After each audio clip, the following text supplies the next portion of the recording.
Questão número 15 da UFRJ.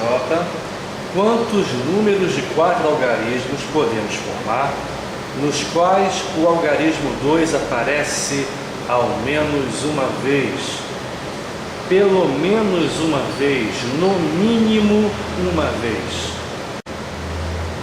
A primeira coisa é interpretarmos o que significa esse ao menos uma vez.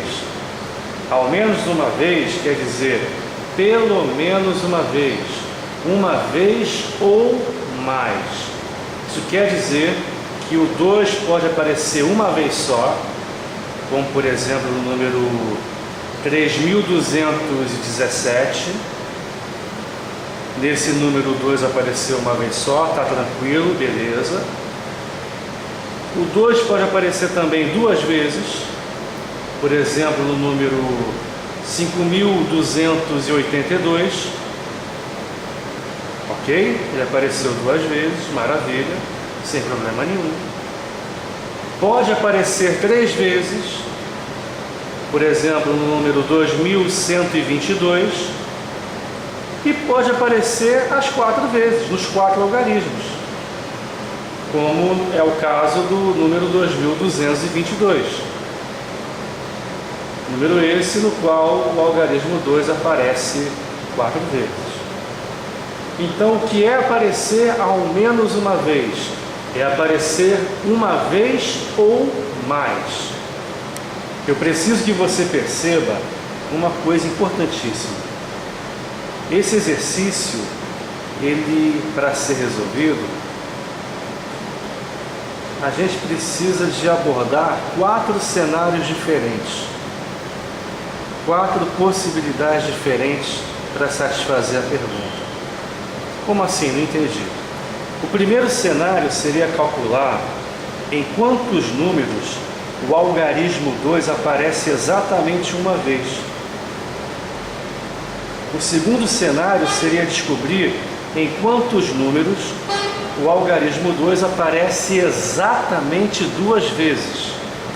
O terceiro cenário seria calcular em quantos números o algarismo 2 aparece 3 vezes. E o último cenário, só o 2222 satisfaz, né? Seria o algarismo 2 nas 4 posições, aparecendo 4 vezes, portanto. Então, se a gente abrir a questão em 4 cenários, e não há muitas alternativas para evitar isso, você vai ter uma perda de tempo muito grande no dia da sua prova. Porque são 3 cálculos, 3 exercícios diferentes num só, 3 raciocínios diferentes numa só questão, né? Já que o quarto cenário só tem uma possibilidade, enfim. Por isso que não é legal, não é interessante a gente abordar essa questão de frente. Como assim? Calcular o resultado parcial em cada cenário e no final juntar tudo. O ideal é a gente tentar encontrar respostas de maneira indireta, sem precisar atacar a questão de forma aberta, franca, porque o risco de sermos esmagados por ela é muito grande, já que o cálculo seria muito trabalhoso, difícil e nós teríamos grandes chances de errar no dia da prova. E mesmo se acertássemos, perderíamos muito tempo ao resolvê-la. Então eu vou tentar mostrar para vocês agora um método indireto que vai permitir encontrarmos a resposta sem precisar atacar a questão de frente. E como é que é esse tal de método indireto? Ele consta sempre das mesmas 3 etapas. Sempre das mesmas 3 etapas. A primeira, você vai encontrar o total de agrupamentos sem qualquer restrição. Como assim? Vamos novamente ler o enunciado. Quantos números de 4 algarismos podemos formar nos quais o algarismo 2 aparece ao menos uma vez? Na primeira etapa, nós não vamos nos preocupar com o algarismo 2. Se o 2 apareceu, deixou de aparecer, quantas vezes apareceu, uma vez, 3 vezes, 4 vezes, 2 vezes, não importa. Vamos simplesmente descobrir quantos números de 4 algarismos existem, com ou sem o 2. O 2 aparecendo uma vez, duas, não importa. Quantos números de 4 algarismos podemos formar? Ponto final. Sem qualquer restrição imposta pelo enunciado. Tá legal? Essa é a primeira etapa do método indireto. Para a gente poder formar números de 4 algarismos, são 4 etapas. Primeira etapa, escolher o algarismo das unidades de milhar. Quantas possibilidades? 9. Por quê? Porque nós já sabemos que o algarismo mais à esquerda não pode ser o zero, já que o zero à esquerda não tem valor, não tem significado, não é isso?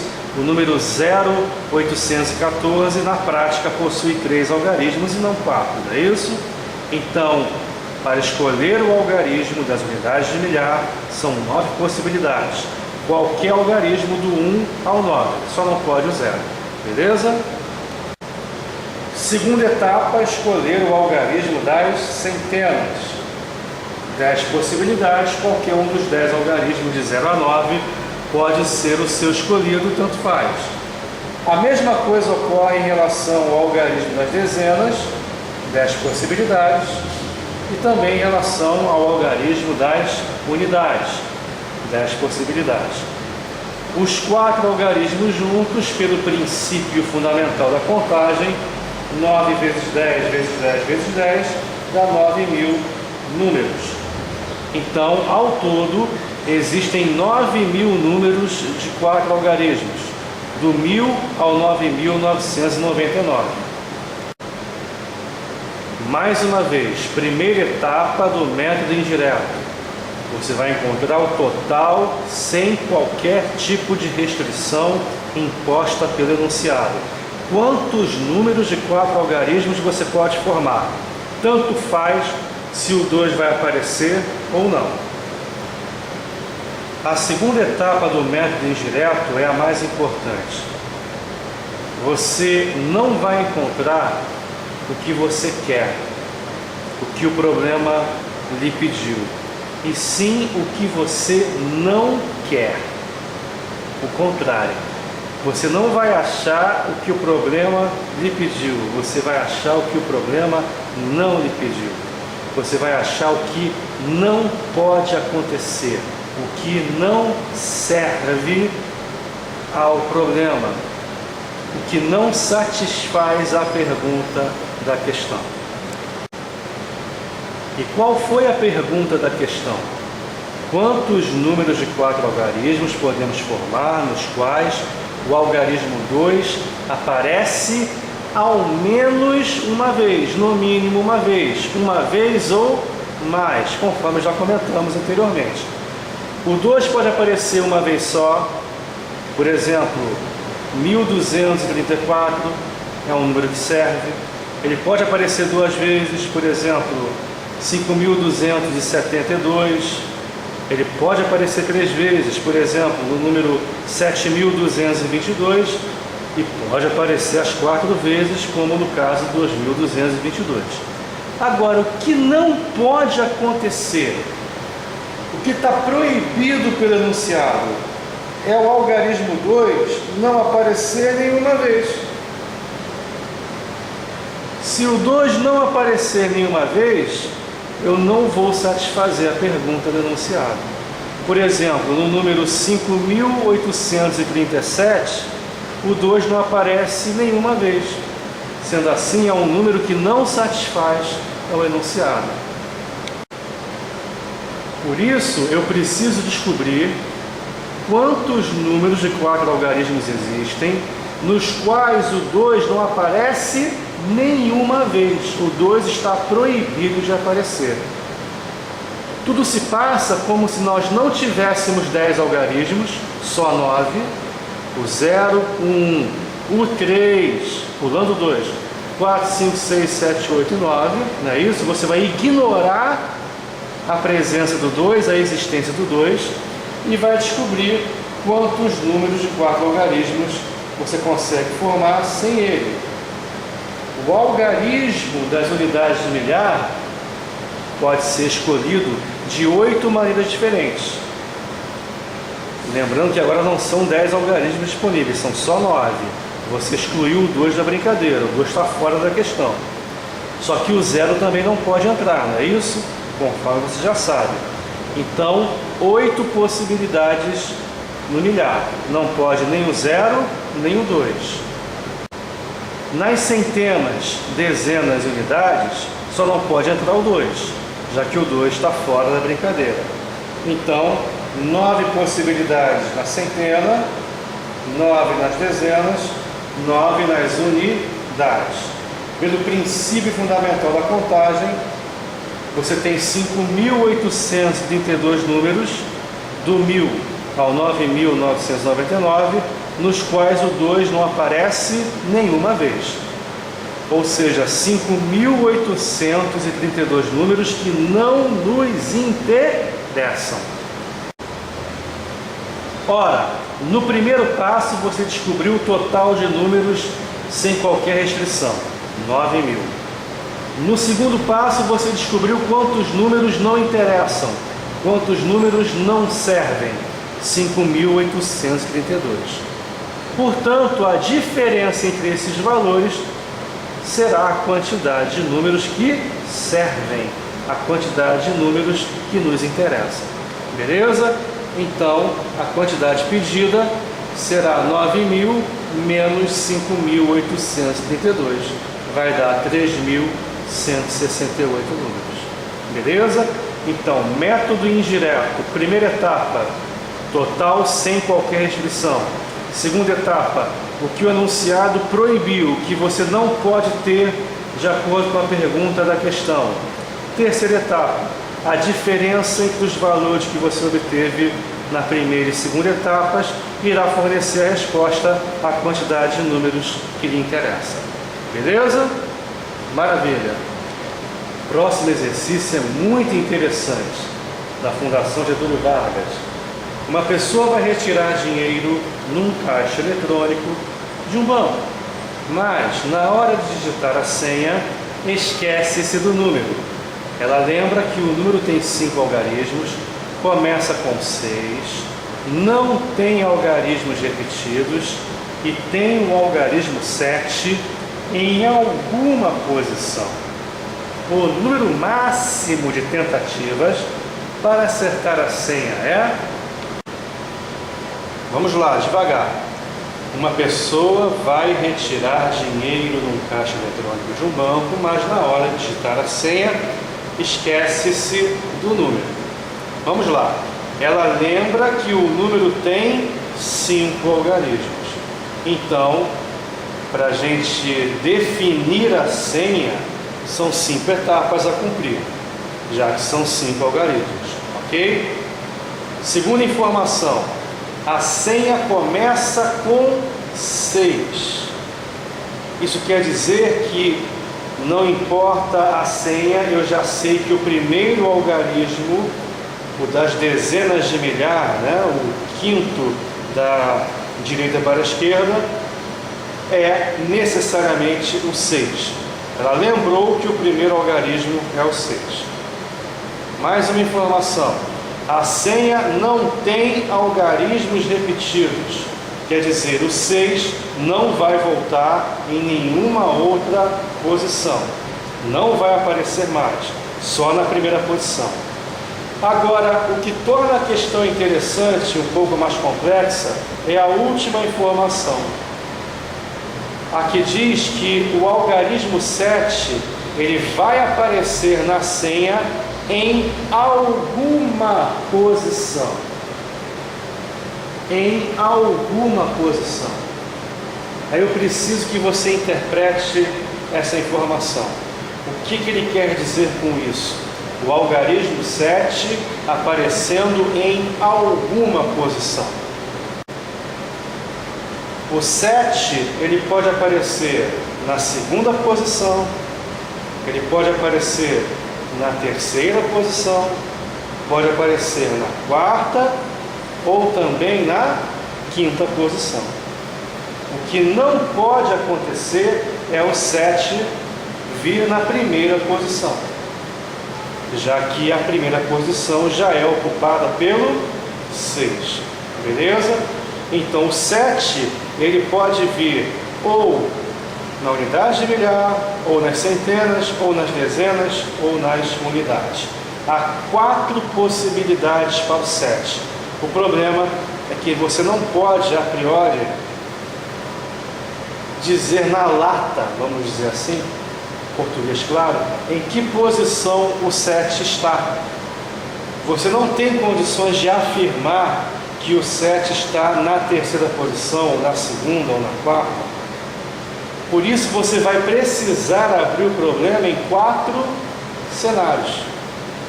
Você vai precisar abrir a questão em 4 casos. Primeiro caso, você vai supor, você vai admitir que o 7 aparece na segunda posição. Segundo caso, que o 7 aparece na terceira posição. Depois, na quarta, finalmente na quinta posição. E no final você vai somar todo mundo. Repare que é um raciocínio complexo, já que você vai precisar abrir a questão em 4 casos. São 4 contas, 4 raciocínios, não é isso? Por isso, é melhor nesse exercício nós também utilizarmos o chamado método indireto, que estabelecemos na questão anterior. Primeira etapa do método indireto. Total sem restrições com relação à pergunta. A pergunta foi o número máximo de tentativas para acertar a senha, levando em consideração que o 7 aparece em alguma posição. Nós não vamos pensar no 7 agora. Nós vamos simplesmente achar quantas senhas existem nas quais começa por 6 e não tem algarismos repetitivos. Com relação ao 7, nós não vamos nos preocupar com ele agora, beleza? Então, o total de senhas sem restrições, com relação ao 7, seria 1 vezes 9, vezes 8, vezes 7, vezes 6, 3.024. E por que 3.024? Por que esse cálculo? Vamos lá, vamos entender. O algarismo das dezenas de milhar, o primeiro da senha, só pode ser o 6. O enunciado foi taxativo, a senha começa pelo 6. Então só tem uma possibilidade para o algarismo das dezenas de milhar. Como não há algarismos repetidos, o 6 não pode voltar mais. Portanto, há 9 possibilidades para a segunda casa. Qualquer algarismo, exceto 6. Depois, 8 possibilidades para a terceira. Não podem nem o 6, nem o algarismo escolhido na segunda casa, e assim por diante, 7 e depois 6 possibilidades. Então, no total sem restrições, eu não estou preocupado com o 7, se o 7 apareceu ou não na senha. Segundo passo do método indireto, descobrir o que não pode acontecer, o que não lhe interessa, o que não serve. O que não serve são as senhas nas quais o 7 não aparece. Senhas nas quais o 7 não aparece nenhuma vez. Não é isso? Então, é a mesma coisa da questão anterior. O primeiro algarismo, uma possibilidade só. Tem que ser o 6, obrigatoriamente. Segundo algarismo, 8 possibilidades. Não pode nem o 6, nem o 7, já que eu estou levando em conta que o 7 não vai aparecer em nenhum lugar. Terceiro algarismo, 7 possibilidades. Não pode nem o 6, nem o algarismo que ocupou a segunda posição, nem o 7, já que o 7 está de fora do exercício nessa segunda etapa. Depois, 6 possibilidades, finalmente 5. Princípio fundamental da contagem dá 1.680 possibilidades de senhas, nas quais o 7 não aparece nenhuma vez. Todas essas 1.680 senhas não interessam porque o 7 não ocorre. Terceira e última etapa, as senhas que servem, né? 3.024 menos 1.680. O total geral de senhas possíveis menos as senhas que você descartou pelo fato de não haver o 7 em nenhuma delas. Então, 3.024 menos 1.680, 1.344 senhas possíveis.